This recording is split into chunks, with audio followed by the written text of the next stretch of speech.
ಲಿಖಿತ್ ಸೂರ್ಯ ಅಭಿನಯದ ರೂಮ್ ಬಾಯ್ ಅನ್ನೋ ಸಿನಿಮಾ ತುಂಬ ಚೆನ್ನಾಗಿದೆ. ಇನ್ನೊಂದೇನಂತಂದರೆ ಸಿಕ್ಕಾಪಟ್ಟೆ ಸಸ್ಪೆನ್ಸ್ ಆಗಿದೆ ಸ್ಟಾರ್ಟಿಂಗಿಂದ ಎಂಡಿಂಗ್ವರೆಗೂ. ನಾವು ಯಾಕೆ ಕ್ಯೂರಿಯಾಸಿಟಿಲಿ ಇರ್ತೀವಿ ಅಂತಂದರೆ ಈ ಮುಂದೆ ಏನಾಗ್ಬೋದು, ಈ ನಟ ಇಲ್ಲಿ ಒಂದು ಈ ಒಳ್ಳೆ ಈ ಸ್ಟೋರಿ ಏನಿದೆ ಅಂತಂದರೆ ನಟ ಇಲ್ಲಿಗೆ ಬಂದು ಒಂದು ಮಿಡಲ್ ಕ್ಲಾಸ್ ಲೈಫ್ ಜೀವನ ಮಾಡ್ತಿರೋದ್ರು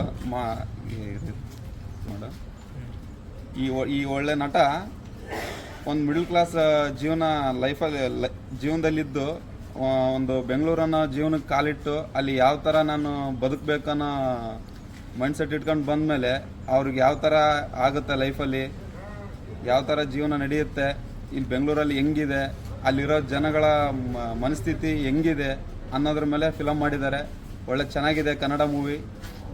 ನೋಡಿ ಎಲ್ಲರೂ ಸಿನಿಮಾ ಥಿಯೇಟ್ರಿಗೆ ಬಂದು ನೋಡಿ, ಕನ್ನಡ ಸಿನಿಮಾನ ಬೆಳೆಸಿ ಹಾರೈಸಿ. All the best. ಆಮೇಲೆ ಮತ್ತೇನೋ ಈ ಕಡೆಯವರು ಒಬ್ರು ಡೈರೆಕ್ಟರ್ ಇದು ಮಾಡಿರಲ್ಲ, ಅವ್ರ ಡೈರೆಕ್ಷನ್ ಬಗ್ಗೆ ಅಥವಾ ಇಲ್ಲಿಂದ ಹೋಗಿ ಅಲ್ಲಿ ಸಿನಿಮಾ ಮಾಡಿದ್ದು ಅದ್ರ ಬಗ್ಗೆ ಹೆಂಗ ಅನಿಸ್ತು? ಈ ಡೈರೆಕ್ಟರ್ ಅವ್ರ ಬಗ್ಗೆ ಹೇಳ್ಬೇಕಂದ್ರೆ ಅವರು ನಮ್ಮ ಉತ್ತರ ಕರ್ನಾಟಕದವರು ಆಗಿರೋದ್ರಿಂದ ಅವರು ಬೆಂಗಳೂರಲ್ಲಿ ನಡೀತಾ ಇರೋ ಪ್ರತಿ ಒಂದು ಘಟನೆಯನ್ನ ಕುರಿತು ಅದರ ಆಧಾರಿತವಾಗಿ ಈ ಸಿನಿಮಾನೇನು ಮಾಡಿದ್ದಾರೆ ಅಂತಂದರೆ ಅವ್ರಿಗೆ ಕ್ಲಾಪ್ಸ್ ಮಾಡಲೇಬೇಕು, ಅವ್ರಿಗೊಂದು ಹ್ಯಾಂಡ್ಸ್ ಅಪ್ಪು.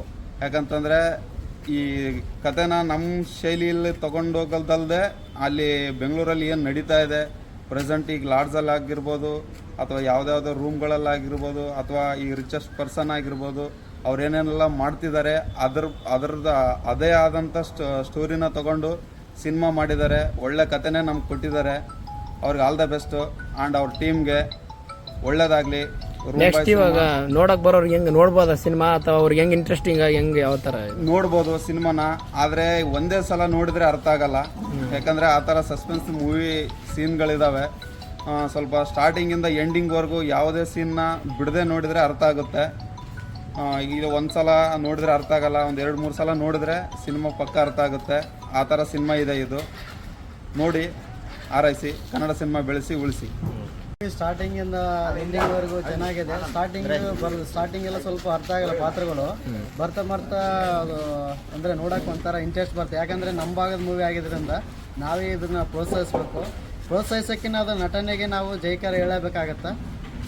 ಈ ಮೂವಿಗೆ ಆಲ್ ದ ಬೆಸ್ಟ್, ಒಳ್ಳೆಯದಾಗಲಿ.